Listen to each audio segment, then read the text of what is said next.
This isn't a story about Arthur Curry as a boy, a hero, a lover, or even a king. No, this is the tale of the dark side of the tides. This is the story of Arthur Curry, the God Killer. I'm Andrew the Geek Master, and today we're diving into Aquaman's new comic in DC's latest phase, DC All In. This is just the beginning of a story that will change everything you thought you knew about the King of the Seas. To don't miss stories like this, hit that subscribe button, ring the bell, and let's get started. The chapter opens with a plane crashing into the ocean after suffering engine failure. The pilots are desperate, and the Coast Guard, who received the distress signal, is already preparing the divers. However, at that moment, the guard notices something moving quickly in the water, causing the guard chief to suspend the diver orders, knowing now that everything will be fine. That's when we get Aquaman's first appearance in this new DC phase, and the hero simply leaps into action, landing directly on the plane. In narration, Arthur reveals he's back as king, part of the Justice League, back helping those in need, but now with different powers.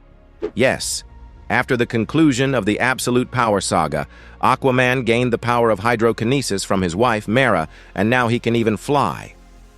With Mera's guidance, Aquaman is able to raise a massive column of water to catch the plane and begins to gently lower it down.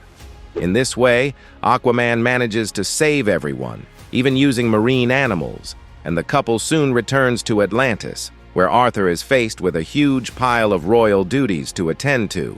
It's revealed here that the Atlantean Parliament made Arthur king again because of his strong leadership during Waller's mess in Absolute Power.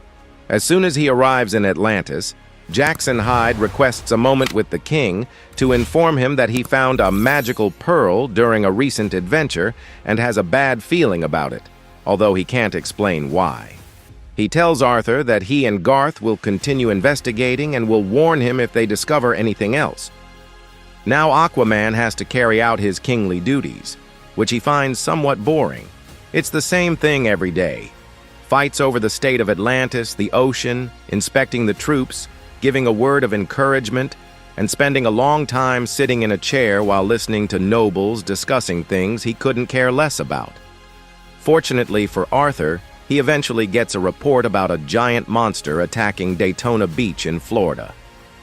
And indeed, we see a gigantic creature made of water rising from the sea and attacking the city.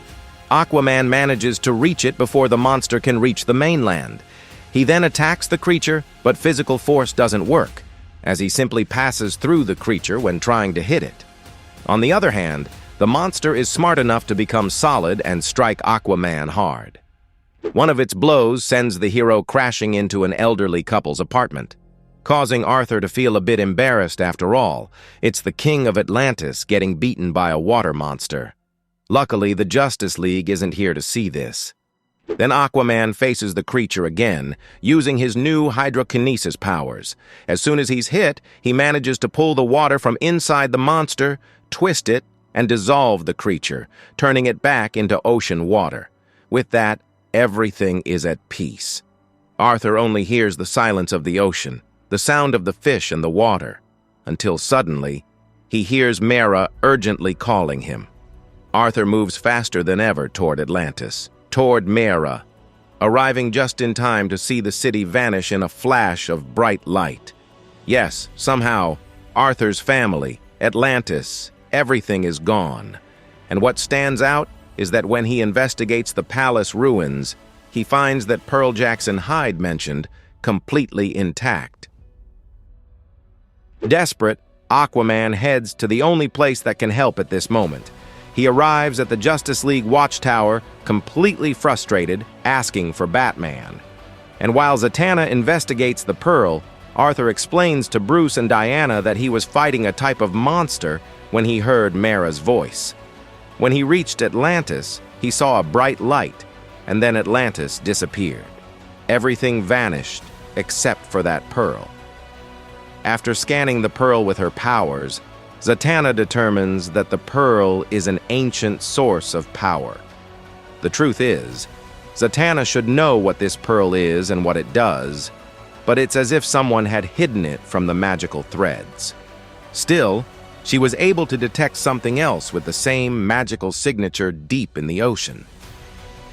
With that, Aquaman swims to the location indicated by Zatanna, accompanied by Batman and Wonder Woman in the Justice League submarine.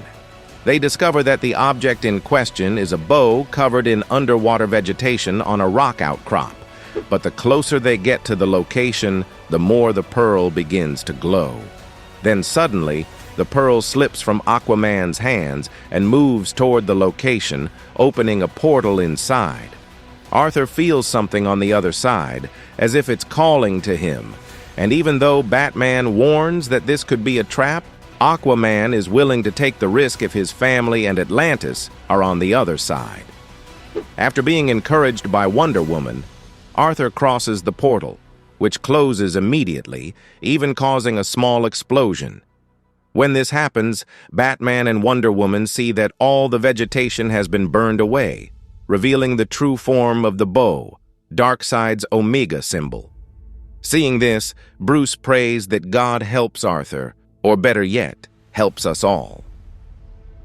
And so ends the first chapter of Aquaman's journey as the God Killer. But this story is just beginning. What will Arthur find on the other side of the portal? Will he be able to bring Atlantis and his family back? And how exactly will he become the God Killer? Now leave a comment below on what you think about the start of this story and if you want the continuation. Don't forget to subscribe to the channel and hit the bell so you don't miss any of the content we're preparing for you. Thanks for watching and see you on the next adventure.